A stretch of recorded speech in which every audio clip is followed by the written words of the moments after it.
Awesome. All right, folks. Here we are once again on our Friday motivational series. I'm super excited today because the gentleman that I'm about to introduce you folks to is not only an exceptional business person, he's not only an exceptional motivator, he's not only inspirational, but he's an exceptional human being. And, I'm not going to tell you guys I've known him for an extremely long amount of time, but there's some people that you meet and you just know there's something absolutely incredibly special about them. And ladies and gentlemen, Bobby Jones is one of those people. And Bobby, thank you so much for being part and agreeing to come on board here and motivate and inspire and share your story with all the people in our Max Challenge secret group. My, Welcome to the secret group. yeah, Bryan, thank you so much. It's an absolute pleasure, and thank you so much for your kind words. I hope I live up to the hype of all that because it's awesome to be able to help and motivate people and share my story to inspire. And I look forward to doing that with your whole group. So this is awesome. Thanks a lot. Awesome. Before we jump into it, I'll tell you that he's being extremely modest, and that's just the way that this guy is. He's a modest guy. But, you guys will come to that conclusion yourself through this interview. But, Bobby, why don't we start with just like jump right into it? Like, you know, in times like this, when people are under just extreme amounts of pressure, right? I think it's so important to kind of hear stories that put it in perspective. And your story is one of those stories. So I think that's a great start. Like, people would look at you now and say that it was like an overnight success. Like, I saw your building and it's absolutely incredible. Your office is just awesome, but I'm sure it was an overnight success. It was many years in the making. Let's learn a little bit about your background. Where did you start off? Sure, sure. Yeah, it's important in times like these to remember that gratitude is what will help us all emerge on the other side of this and finding, the things that are important and to be grateful for in times like this are, sometimes difficult, but it is important.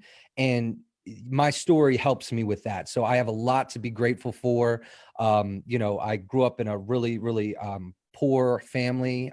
My parents were both really bad drug addicts, and I was in and out of foster care growing up.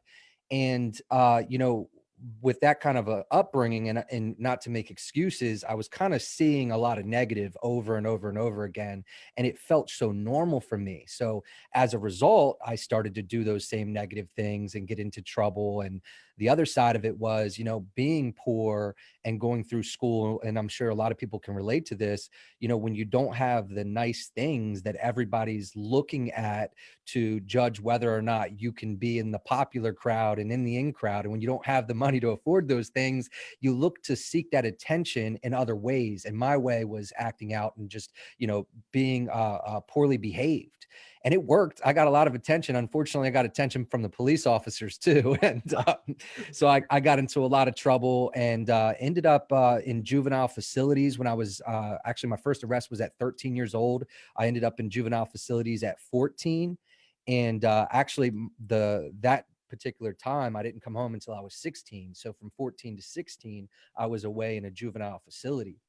And so, just coming back from that, again, I hadn't learned my lesson. The behavioral patterns just kind of stuck with me. And I just kept doing the wrong thing. Each time I would come home, I felt like, this time I'm not going to get into trouble. And sure enough, I would just, get back into with the same crowd and doing the same kind of things. And it got to a point where at 21 years old, believe it or not, I was up for my fourth adult felony conviction.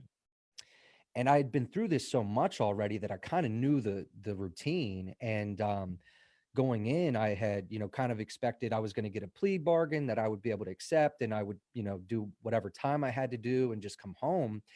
And they came to me with my first plea bargain agreement, and it was for 33 years. And I don't think that I understood that how much my habitual criminal behavior had played into what they were trying to sentence me on this new arrest. It wasn't that the significance of this one arrest was going to warrant that kind of time. It was the habitual criminal behavior. And so I went to trial. It took 7 months to get to trial, and I was guilty. And I had been praying the whole time. I'm like, come on now, please let me do like 5 years or something that I can recover from. I can't do this much time. And my daughter had been born in a previous prison sentence. So I was actually in jail when she was born, and I wanted to get home to her. And, I had prayed and prayed and prayed, and I got to trial. And the witness, the victim, actually came into the courtroom, looked right at me, and said, "The person that did this is not in the courtroom today." And I actually went home the same night. And in that moment, like, everything changed for me. There's a book by Jocko Willink called Extreme Ownership. And I'll tell you, that's exactly how I felt in that moment. I felt like if it was to be, it was going to be up to me. And that everything that I had done has nothing to do with what I can do. And I had to work my ass off because I had 3 felony convictions and I had a lot working against me. But I truly believed for the first time ever that there was something great out there for me to accomplish. And that was the reason why I was spared. And it was hard, man. Bryan, I was so difficult because with 3 felony convictions, I'm trying to get a job, and I would go and apply for places and they're like, "Yeah, right, buddy, we're not hiring you." Yeah. And so this is how I got my first job. I actually borrowed a suit off of my cousin, who is, like 5 inches taller. He's like 6'2". And I'm 5'9" on a good day. Like, not a good fit for me. So I put on this suit. I got a haircut from a guy in the trailer park. And I just started showing up to places that I thought might employ me, that might hire me if given the chance. And I would just walk in and I'd say, "I'm here for my interview." And they'd be like, "You don't have an interview scheduled." And so I was so convinced, like, I had scheduled this interview, and confirmed it. Like, I just had accepted the time and everything. So I would say back to them, "Oh, I apologize, but I scheduled my interview for 11 o'clock, and no worries. I'll just have a seat here and I'll wait." And I landed my first job that way. Just showing up with a suit on saying, "I'm here for my job interview."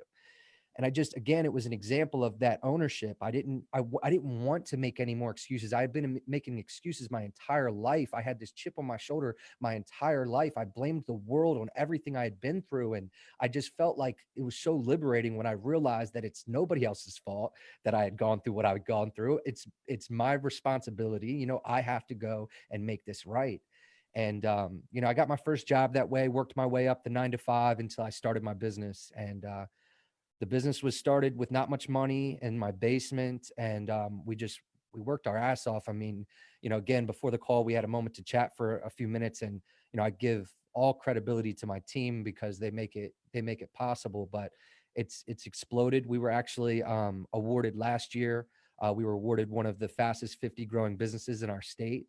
And what's really interesting about that is we were 5 years in business at the time, and the 2 other contractors that were in similar businesses as myself had been in business 18 years and 25 years that won the same award. So we were amongst good company. I've been nominated 2 times as Young Professional of the Year here in this area. I now own another business where I'm a partner of a company called Master Networks, which is a learning-based networking group where we build relationships, and that's grown. I've created tons of really phenomenal relationships in that. And, I just love going back. I speak at the detention centers and some of the places that I was in when I was a kid as a troubled youth. I go back there and talk to those kids and try to deliver this message so that they understand that there are possibilities far beyond their current expectations.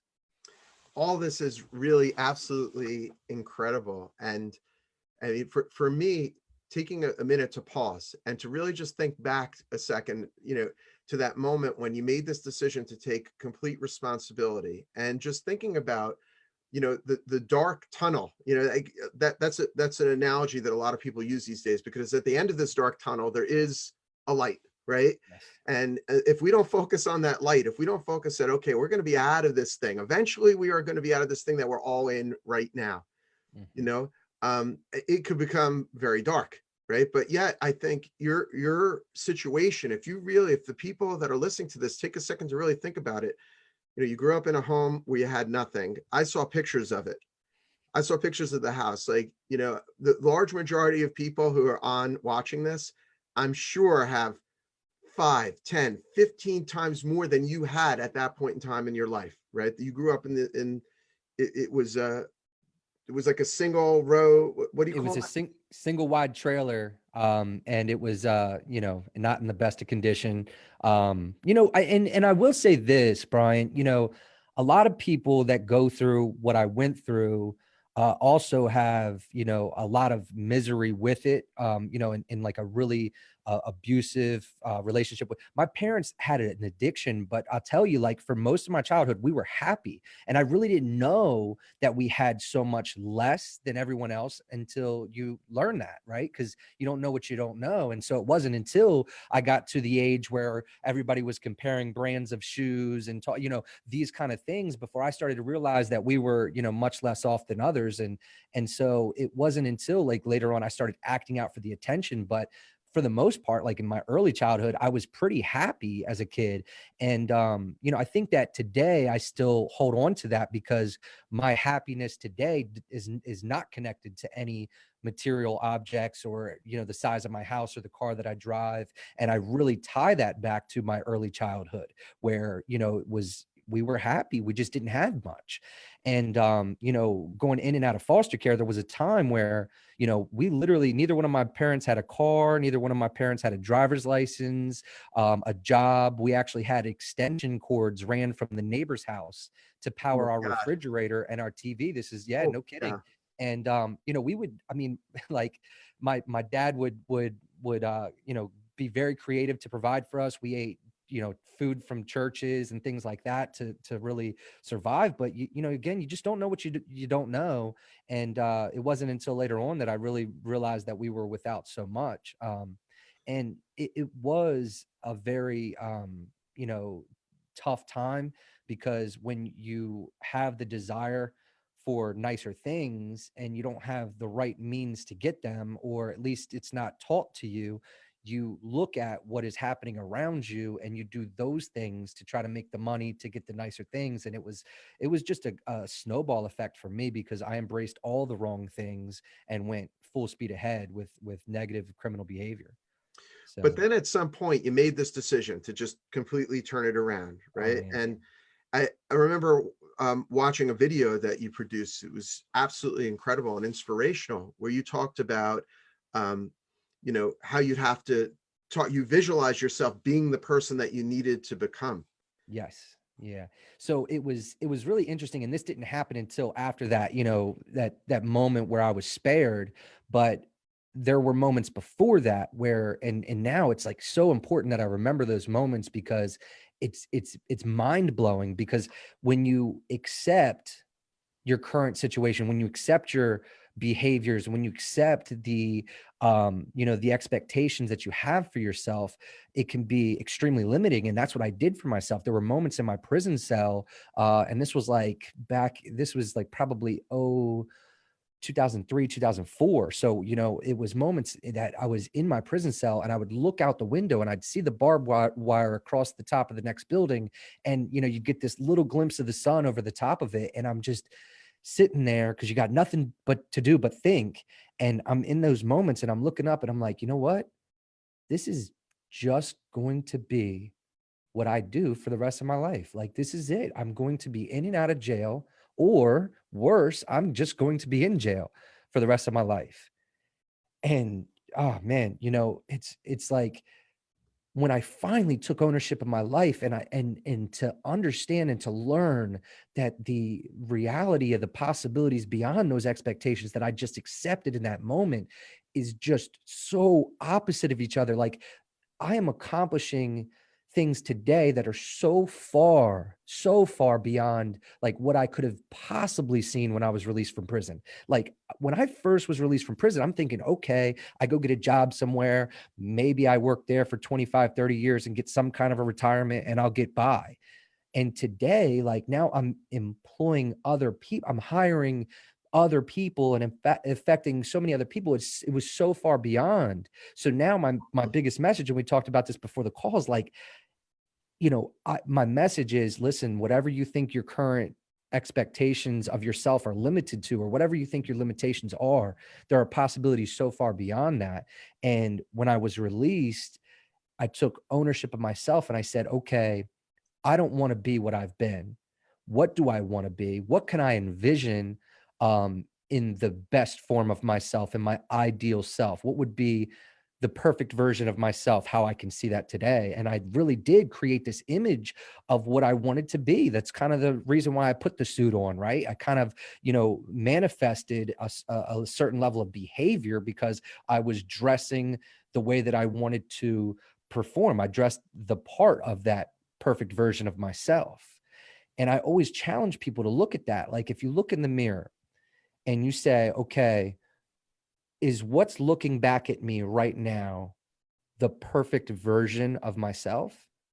I've never met anybody that said, yes, that person is the perfect version of me, because we all understand that we can do better. And if that's the case, let's break that down. Let's look at what would be the perfect version of ourselves. And if this is the perfect version of ourselves, then what time would I get up each day? What kind of exercise routine would I have? What kind of diet plan would I have? What kind of people would I associate myself with? How would I speak? How would I dress? Right. And then you start to implement the things that are in your control. You start to do those things, and then you start to work towards some of the other things. And then what happens is that perfect version of yourself continues to evolve so that you have an everlasting mission, right? Seeking this perfect version of yourself, but it continues to evolve into the things that truly make you happy, that truly make you the best version of you. And if that's the case, we owe ourselves the best version of ourselves. That is so awesome. Yeah, I also remember a part of the story was very impactful where you said that you were selling TVs, Yes. and Yeah. and you took it upon yourself, and I think this is important for people to hear, to completely rewire that they were like not set up correctly, and then you completely rehook them up to HDM, to high definition, right? Yes. You get Yeah. So, this part is really important, Brian, because I think we get a lot of people that, hear these conversations that really apply to entrepreneurship and self-employed people. And then the people that are not in a self-employed or entrepreneurial role oftentimes reject that information. But what's really important about that particular story is that I took a very self-employed mentality with me into a job at a electronics retail department. I was far from the owner of this business, but if you asked me at any point a question, I would never tell you that that's not my job. If it was in a different department, if it was in some, if it was outside of my job description or responsibilities, I would never use that's not my job. That's not my department response that you would typically get from one of those associates or store team members. And so, when I got the job, right, as showing up with the suit, it was a temporary part-time position. So I was basically being told in the same moment that I was getting the job that I was also going to be fired eventually, right? So I had this temporary seasonal position, and I knew that just like putting the suit on and showing up and earning the opportunity, I was going to have to do something to stand out and earn another opportunity. So they put me in electronics, and I noticed quickly, and I didn't really know much about TVs at the time, although I'm a bit of a sports fan, so I can tell if the picture's clear or not. So, I'm looking at the TVs, and they were really blurry. Everything was really fuzzy. So I went home, I researched. Now, at the time, I was living with my uncle and my cousin. I was actually living on the couch there because all the rooms were full. And my cousin was actually doing night school, or school online, excuse me. And so I would have to wait for him to finish on the computer.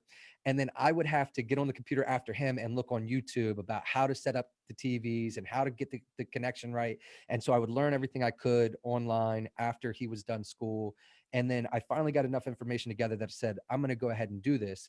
And, I've I kind of, and maybe this got me into some of the trouble that I was in, but I always had a, kind of an ask for forgiveness, not for permission, Mhm. kind of mindset with certain things. And so rather than asking for permission to do this, I just stayed overnight. I hooked up all the TVs to high definition. I had them all running the same loop. I cleaned everything off. And then the next day, everything was great, but I went home. I didn't work the next day. I then spent the next day learning everything I could about the TVs because I still had so much to know. And when I came in the next day, this is something I think that people should take with them. I didn't keep that information to myself. I shared it with all the other associates in my department. It's not that, I did want to stand out. I did want to have an impact on the people that could keep me on, but I also wanted to do it as a team. I knew that if I shared that information with someone over here, then he could sell a TV better than he otherwise would have, or she could sell a TV better than she otherwise would have. So I shared that information. TVs just flew off the shelves. I mean, we couldn't keep TVs in there. And, lo and behold, a couple of weeks went by and we had no TVs in the store. Anything we were selling, people had to wait for to come off of trucks. And the store manager came over and was like, what's going on over here? And of course, everybody in the department, even the department manager, Eric at the time, he was like, this kid, Bobby. And, they made me a manager. Gosh, like I said, I can get emotional over this stuff. So this is about 2 to 3 months after I was released from prison. I was being made a customer service manager at this store, which, Unbelievable. looking at that now, most people would be like, oh, so what? You're a customer service manager. No, you would have thought that I had just been made president of the United States. Like I was so amazed, and it just light bulbs went off because again, now I realized that the more I accomplish, the more I realized how much more I can accomplish. And so this idea of go as far as you can see, when you get there, you can see further, just really hit home for me. And the ownership over my life just kind of took form. And I was like, you know what? The more I try at this thing called life, the more I can accomplish, the more I can do, the more I can help other people. And like that snowballed. So it was so mind-blowing for me. I know it seems so simple now, but it was so mind-blowing for me that if I just put the effort in, I was really gonna. So amazing. It's an incredible story. It I it also it like really it still appreciate gives me that chills. It scares it, me. it gives me chills too, and I think we've all had experiences in life where success begets success, right? Once Yes. when you believe in yourself, even when you believe in yourself enough to take action, let's say, I know from a weight loss perspective. So Yes. if a person like myself really wants to get into the best shape of their lives and you just believe enough to take consistent action and you start actually manifesting your goal into reality, then it starts to push from the bottom, right? You start to actually inspire yourself to take more action and then it starts to kind of like snowball. But likewise, many people stop themselves, right? Because even in weight loss, something, is seemingly simple compared to what you did, completely changed your life around It's very financially, challenging. right? But Very weight loss, challenging. very challenging, but because, Yeah. not only your own thoughts get in your way, but other people try to impose their will on you. And they say, hey, why are you working out 5 days a week? Or, why are you so strict? You worked out 5 days a week. Why? It doesn't matter if you have a slice of pizza. And they kind of get into your mind. And if you pay too much attention to it, it could bring down. Did you have anybody at that time that was like, putting their limiting beliefs? Because we all have them to one degree or another, right?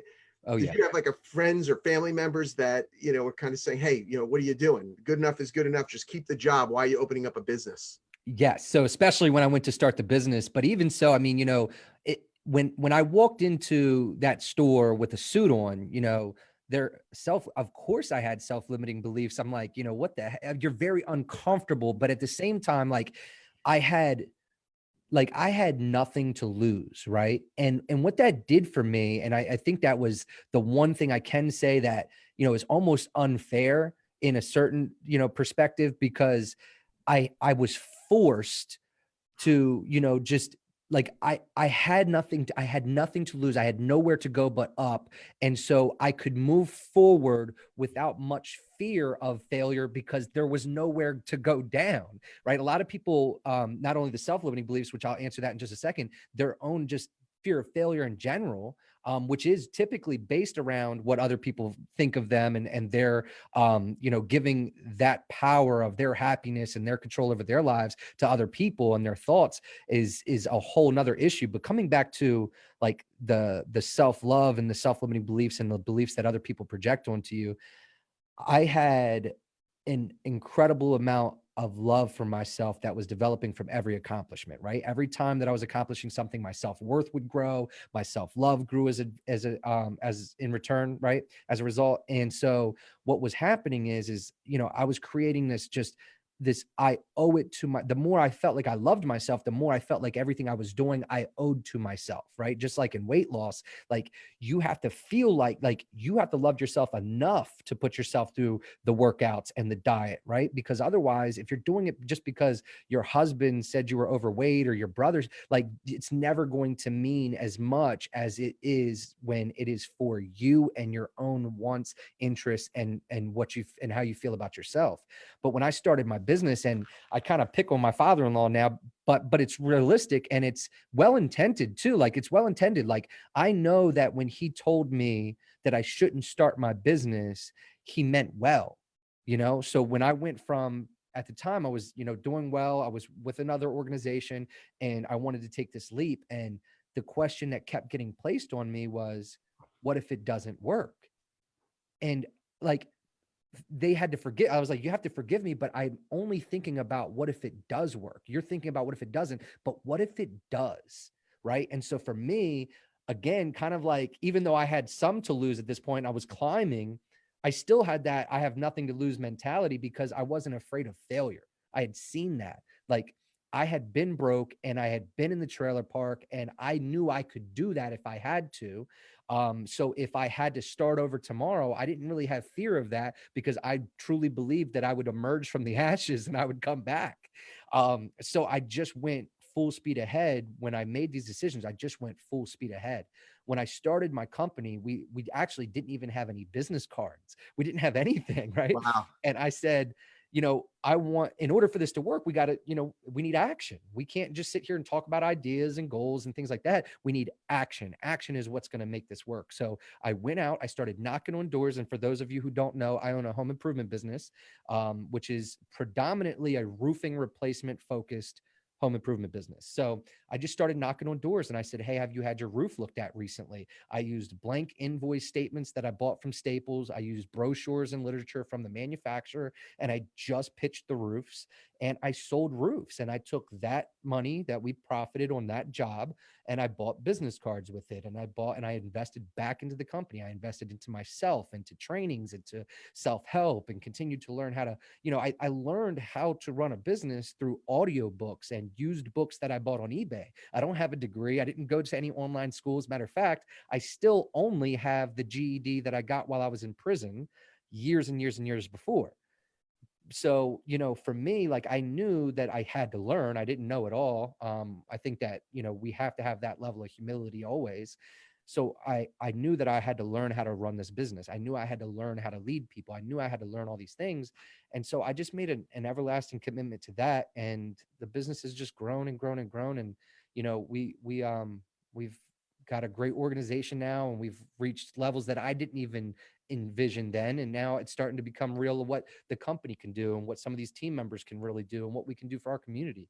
So it's been huge. It's been awesome. But it was the self-limiting belief of someone else, right? They didn't believe they could start a business, right? So they don't want to see us start a business. Because Yeah. if we start a business and they don't believe they can, they have to deal with the truth, which is they could have if they put the work in. And I it's think an that goes for any goal that anybody, it's like the people who love us most are sometimes the ones that like us the way that we are. You know for what I'm sure. saying? And they try to kind of, I had this story that I heard once about the crabs in the barrel. I don't know if you heard, if you Yeah. put one crab in a barrel, it'll climb out every single time. But the minute that you put a second crab in the barrel, when that first one starts clawing up to the top, he grabs onto the top barrel, starts pulling himself out. That second crab will grab onto his leg and pull him on back down. Right? Wow. That's the crabs in the barrel. But the other piece of inspiration that I got from your story is just, it's not really a question of resources. It's a question of resourcefulness. Yes. And even in today's world, I'm talking to, certain business associates and such, and, talking about my ideas for relaunch and how we're going to come back even stronger than before. And, many of these well-meaning people, some of them extremely smart, like much more schooled than I am, Mhm.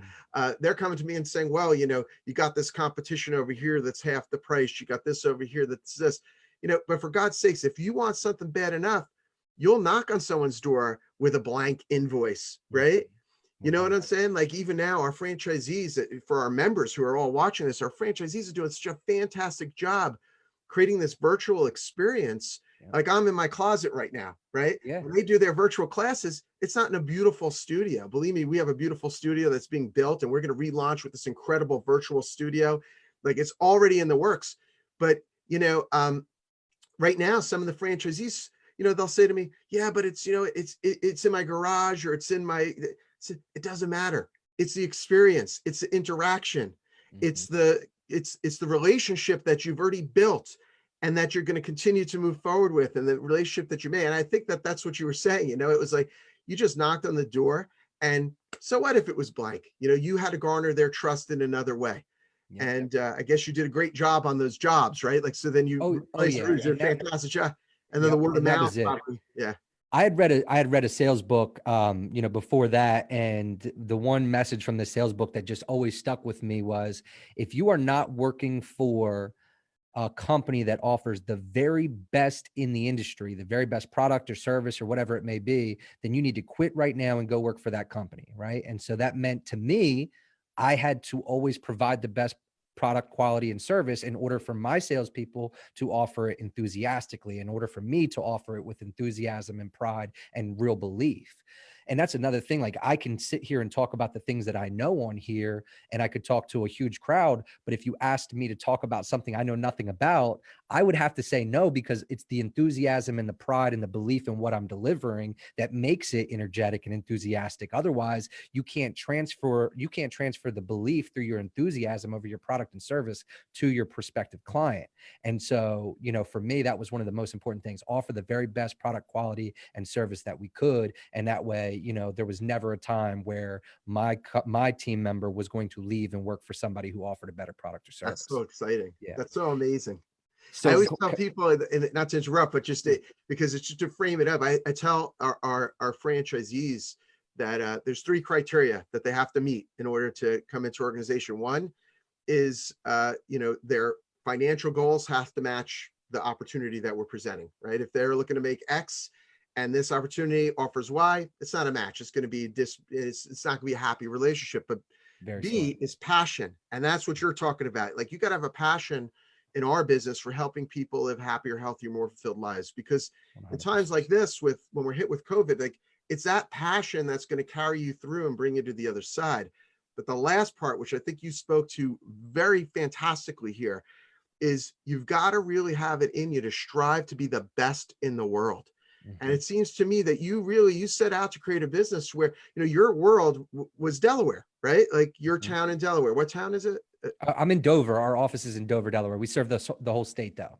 So the whole state of Delaware. So in Delaware, you strive to be the absolute best. And if you're the best in Delaware, by all intents and purposes, you're the best in the world. And those three things combined literally make you unstoppable. But where I think it applies to most people watching this is, I think that same formula could be applied to, a person's life. Do something that you're passionate about, do something that you really think you could be the best in the world at, and do something that provides you a financial return to get all the things on your dream list, so that you feel, and it's more. I mean, I could tell, like, in talking to Bobby, in the this short time, and in the times we've talked before, and the videos I've watched, this is a guy who's definitely built an incredible business. But also, when I say incredible, it's a business that provides for you financially, I would guess, for sure. But Mhm. then it fills you up spiritually. You're doing something important for your employees, probably even your customers, for your community.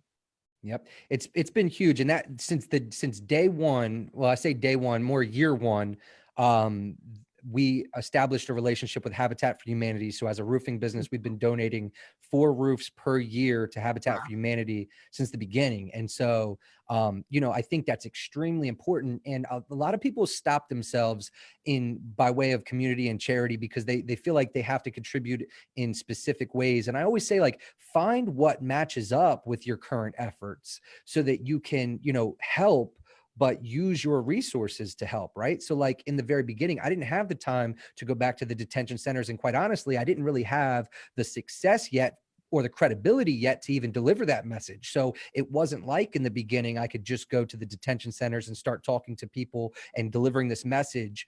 That wasn't the time. But my vehicle for contribution was my current efforts. My current efforts were, let me deliver this exceptional roofing system to our neighbors in our state, but also, if I'm doing that, let me play my part over here. The other side of that was, we originally discussed trying to come up with a way to donate to, people in the area that might be, in need, but we didn't really have the time or the resources to qualify those individuals. And so partnering with a company like Habitat for Humanity, or organization like Habitat for Humanity, allowed us it gave them the time to vet those people and make sure that they were, the right people to help. And we were able to play our part in their mission. And, it's been huge. It's been huge for the team. We've had team meetings where we actually get to see, the families in that house and understand the impact that our efforts are having, on a big picture platform. So, that part's been huge. I think all successful entrepreneurs have a contributing mindset, right? And we look to contribute through whatever service we provide. So when we actually do sign a contract with somebody or we land a deal with somebody, we truly understand that we are serving, we are going to help this person. And then, us as entrepreneurs, we use our company and our service as the vehicle for that servant mentality, that mindset of contribution that we all really seem to possess. That's awesome. I could tell you, I don't know if you've experienced the same thing, but the Max Challenge, gives back as much as we possibly could to our communities. One of the projects we do in our in our corporate office is we give a little bit to my son went to a private school. He was very fortunate that I was able to provide that for him at the point in time that he needed it. And he was in a class of 5 people. I'm not talking just his classroom, Wow. but the class, like he graduated, his senior class graduated with 5 people. Started thinking, like, how awesome would it be if we could provide that opportunity to somebody who didn't have the financial means, right? And started thinking about it. It was an expensive endeavor. Said, but what if we could just do it for 1% of that, and then the next year, if we could up it up to 5%, and the next year, 10% of tuition, and the next year, so I start to think, what if we start to act like the company, kind of like your blueprint, actually, your blueprint thing. Yep. What if we started to act like the company that we wanted to be? And I'll tell you, you know, those days that we contributed in that way, and we realized that we were giving back and we were helping somebody, we would all come into the office and all people would come into the room and we would talk about it. And it would lift us up. It would make us feel just as good as the person. And that's kind of like, that snowball effect, where you're Yes. building up your own self-pride and you're like, wow, you're contributing. And in times like this, when, business is down, like business at the Max Challenge, in terms of dollars and cents is down 60% or whatever, right? It's a Mhm. tremendous amount of money, right? Yeah. However, what's keeping it going, at least for me, I know that I have a very good feeling that I'm making a contribution to the people on the other end that are engaged in the virtual experience. I know that I'm making a contribution to the franchisees, and we're going to come back even stronger and do even bigger and better things for our community. And that is more of a driving force for a lot of people. It seems like it is for you too, that, if you could tap into that power of gratitude, that you're able to give back and you have the personal power, that could be very helpful to people in these times. Yeah, absolutely. And Brian, I want to kind of tap into what you were just talking about too. It is extremely important, kind of going back to what you were saying about being the best and offering the best and this and that. If you truly believe that about what you're doing, then you owe it to your client. You owe it to the person that you're not doing business with yet, right? And that's the part I feel like people need to understand is even in times like these where you don't want to come off as insensitive and you want to understand what's going on, and be mindful of that. You also have to realize that you owe it to the people that need to change their lifestyles and create a healthier lifestyle and create a better, more fit version of them. They need to hear from you in order for them to make the changes necessary in their life. I mean, let's all face it, theoretically, the more fit an individual is right now, the better off they are in regards to this COVID situation. So if that's the case, then we really do owe it to each person to make an effort. Now, I'll put this in kind of an example for me. Now, I live in, a residential neighborhood where there's tons of other homes around me. I own a roofing business, and of course I see the roofs that need to be done, but those are my neighbors. I don't want to go knock on their door and bother them, right? Because they're my neighbors. Well, a couple weeks goes by and I happen to take a different way out of the neighborhood than I typically do. And I saw that one of my competitors, that's usually twice my price and half the warranty, had done a roof for one of my neighbors. The dumpster was still in the driveway. Okay. And it had been numerous days since the project was completed. I instantly felt like I let my neighbor down. Do you understand? Like, I didn't knock on the I door know because exactly I felt what like I you, was going to yeah. be invasive and intrusive and I was going to bother them. Turns out I owed it to them to knock on their door. So what I would say is, if you feel like you don't want to bother somebody in this time, if you truly believe in what you're offering, if you truly believe and know that what you're offering by way of the max challenge and the fitness, like you owe it to that person to at least make the phone call, chat with them, have a conversation. Maybe you don't call them and say, hey, where you at? I need you guys to get this agreement signed and we're going to get to work right away. You just reach out. You just look to develop the relationship. Yesterday, I taught with our Chamber of Commerce about the power of relationships right now more than ever before, right? And I feel like one of the reasons why my company just came off of the biggest March we've ever seen, and we're actually having a phenomenal April, is because of the relationships that we have and the insulation that those relationships have created for us. Now we don't have to necessarily reach out and make that phone call because somebody's advocating for us who's experienced it and who knows that we've created, that we're going to take good care of them. I would ask your franchisee owner or your franchise owners, make those calls, like reach out to people, ask for the introductions. This is about relationship building, not the transaction right now. This is about relationship building. This Agree is with about you what can I one do for you? bazillion percent. It's like, it's so exciting too, and I think for people, all people, right? Like right Oh now, yeah, there's so, 100%. there's Everyone. so much downtime, and you could look at it like, I think looking back on your story, not to, because I can't put myself in your shoes. I've never had a similar experience, but just looking back on it and trying my best to see through, you started off, you said in 2002, like you got the job or something like that? I got released from prison in 2007.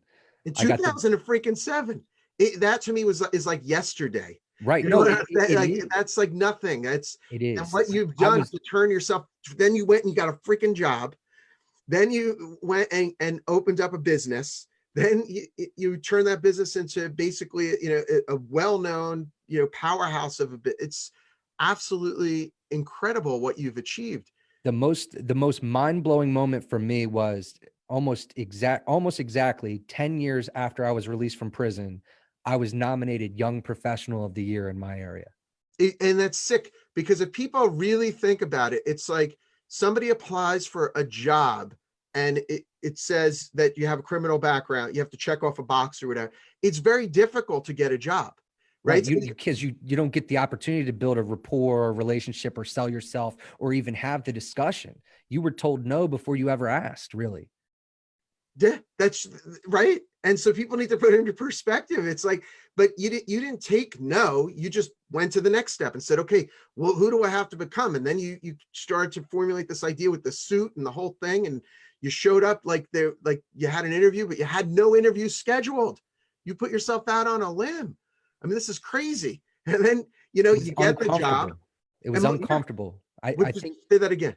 I said it was very uncomfortable. And I think that we have to want what we want bad enough to get uncomfortable.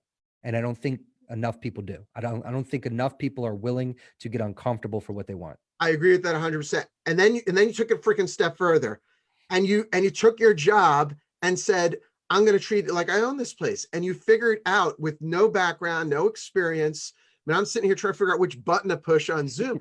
And you figured out how to hook up all these TVs correctly so it had a better image. You cleaned the whole thing off. You learned how to sell the TVs. You became the manager of the place. Mhm. And then you just kept going and going and going. And you know, in these times, people should hear a story like this. I hope, and they should grab onto that word hope, right? And have faith. And when I say faith, I mean faith, belief in yourself and your own abilities, enough to take action, like you said, and just move forward one step, a second step, a third step. How did you say it? Like, that first achievement allows you to see how. Yeah. So it's a couple of them. Like the more you accomplish, the more you realize how much more you can accomplish. Right. And there's a major saying that says, go as far as you can see. And when you get there, you'll be able to see further, keep going. Kind of like what you were talking about when you guys first started your charitable, contributions, and you started with the small, but then once you did that, you're like, oh, wow, well, we can do this, right? The more you did, the more you realized how much more you could do next year. And it just keeps happening. So like, again, when I first was released from prison, the best thing I saw was getting a job. And then, holy smokes, well, now I can see this manager position. Well, now I can see this. And I just kept climbing because I realized that the possibilities kept growing every time I grew, right? So I could see further. I got there, I could see further. I'm like, oh, okay, well, now I got to keep going So because now awesome. I can see further. That's so awesome. I want to bring this to we have to wrap up. Haley's signaling me that we have to wrap up in a second. So I want to like hit this home for our members here, because most people have kids. Most of the people we're talking to have kids, right? Yep. And I've been telling them, and I'm interested to get your perspective on this point of view. My point of view is this, right? Like, we're all in a situation. All of us are dealing with something. Those of us with jobs, a lot of people being furloughed. A lot of people don't know, what the future holds for them. I own a business. It's down 60%. My franchisees own businesses that are down substantially. I'm telling people, like, look, our kids are watching us very closely. And if they're anything like my kids, they're not listening to us at all. They really don't. They don't listen to me too much, right? But they see me get up every single morning in the face of uncertainty and move forward, right? And to me, this is very compelling, because it's like, Mhm. heck, your daughter, you have 2 kids now? I have 2 daughters. 2 daughters. Your daughters hear your story. They see you getting up in the face of whatever it might be. They see you moving forward. And you know what? It's sending a very clear message to our kids. And the message in my mind is this. It's, when your back is up against the wall, when you think you don't have options, you always have options. You have an option to crawl into the corner and suck your thumb and kind of, fall victim to the fear, fall victim to the uncertainty, or don't feed the fear, don't feed the uncertainty, feed the courage that exists within every single one of us. Feed the side of us that says move forward anyway. And we have the opportunity during this time that some of us are furloughed, off of work, whatever, have a little bit more time at home, obviously. We have the opportunity to set an example and to make a permanent imprint on their minds. When your back is up against the wall, keep going, be strong, set an example. We will persevere, we will prevail. What are your thoughts on that? Closing it out. So a couple of things. One, when you're talking about the relationship we have with our children, I always relate this to kind of like, you always see when there's like a coach whose son is a quarterback or an athlete on the team, that he's a little bit harder to coach than the rest of the team, right? Because he's been hearing it his whole life. Like he's heard it from the same source. So it is really interesting how, we could say something to our children and, Bryan, you and I could switch for a second. I could say the same thing you've been saying to your kid to them, and they're going to hear it from me because they haven't been hearing it from me. And my kids would hear it from you better than they would hear it from me, because it's just so, so much. They've been hearing the disciplinary stuff. They've been hearing the congratulatory stuff. And so it gets just so stagnant in the delivery. So I think that having an outside source deliver certain messages to your children, I think is really important, and finding ways to get that vehicled to them is very important, because, again, I think that when they hear it from us as the parent over and over again, it becomes too, redundant, repetitive, and it gets watered down. The message gets watered down no matter the words. And so I think you're right. Leading by example is kind of the best way that we can do that. But also, like, I find exciting ways to incentivize with my kids so that they do get that message. For example, I've been encouraging my oldest. She's going to be 16 in August, and I've had the conversation about ownership of life, and how, like, in a few years you're going to have to make decisions for yourself, and this and that. And we've talked about school, and whether that's the what she wants to do, and all those different things. And so one of the things that we've talked about is, like, how to be creative, because she wants to earn money of her own. She went and got her babysitting certificate, and she was babysitting kids, because luckily for her, she was the oldest of all the kids around us, so she was able to capitalize on that. However, right now that's not available to her, right? So what she's done is she started to learn Adobe Premiere. And what's really interesting about this is I've been able to have her edit some of my videos, which Wow. has been really interesting, because now I'm like watching her edit some of my videos. And when I say certain things, I'll see her kind of smile and nod. It's almost as if she's getting the same Ah, message, and it's love it. because it's coming a different way. She's Yeah. hearing it and she's receiving it differently. So, it's really interesting, the impact that we can have in different ways. And I think it's important as parents to be very creative in the delivery of the messages that we're trying to deliver, because, again, when we're and it's the same thing with relationships in general. I think that there's certain things I could tell my wife that she's not going to hear the same way as if she heard it from someone else, just because of the influences that we have in our relationships. And I think that's important for us all to be aware of, so that we can be creative in the delivery of those messages in our relationships. So I think right now, I think it's really important to show them that there's nowhere to hide, right? Like, this is unfortunate. We do all have to stay home, and we have to adjust and adapt, but I can't hide from this. On the other side of this, real life happens again, and the bills need to be paid, and my team is still depending on me to provide an employee. Like, there's so much riding on our decisions each and every day. And I think that all of us kind of progressed through this. As this whole coronavirus developed, there was this instant, like, oh wow, okay, this is probably being blown out of proportion. And then there was this time where we all got extremely worried about the economy, right? We're like, oh my gosh, what is this going to do to the economy? And then I think, for most of us anyway, there was this reality set in of how serious this was. And then it was like, holy smokes, like, yes, I'm worried about the economy and our business and our livelihood, but we need to protect ourselves and be safe and follow the requirements.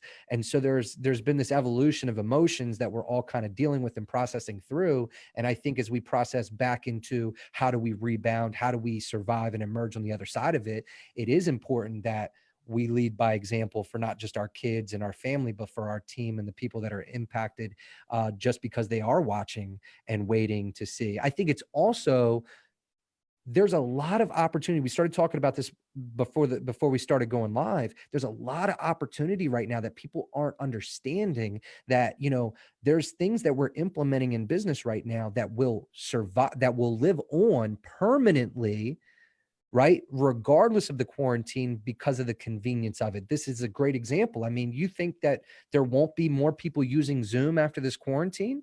You think there won't be more people connecting virtually after this quarantine, even though they're right down the street from one another? Of course they will be. So there's going to be an adjustment. There's going to be moments and opportunities to capitalize on it. And I think that too many people are in retreat mode, that they have to understand that, when you retreat, there's a time where you also have to fire back as well. And, don't forget to fire back. I love it. I love it. Well, folks, we're pretty much out of time, but I have to say this. Look, I once heard this saying, it's a little corny, but it was, you can't fly with the eagles if you hang out with turkeys. Okay. And that's what this is about. Every Friday, bringing people like Bobby on here, who's an incredible inspiration to, open our minds up to the possibilities. Okay. And we've got so much in our advantage, every single one of us. We're hopefully all healthy.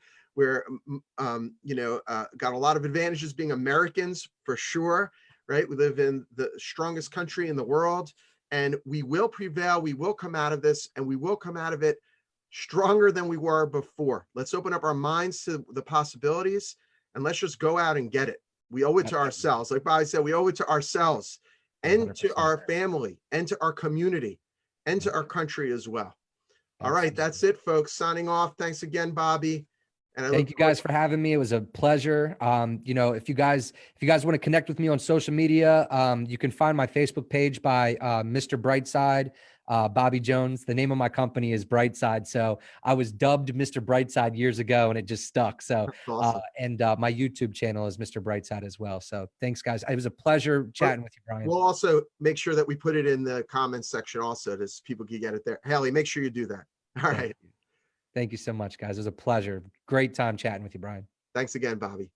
Take care.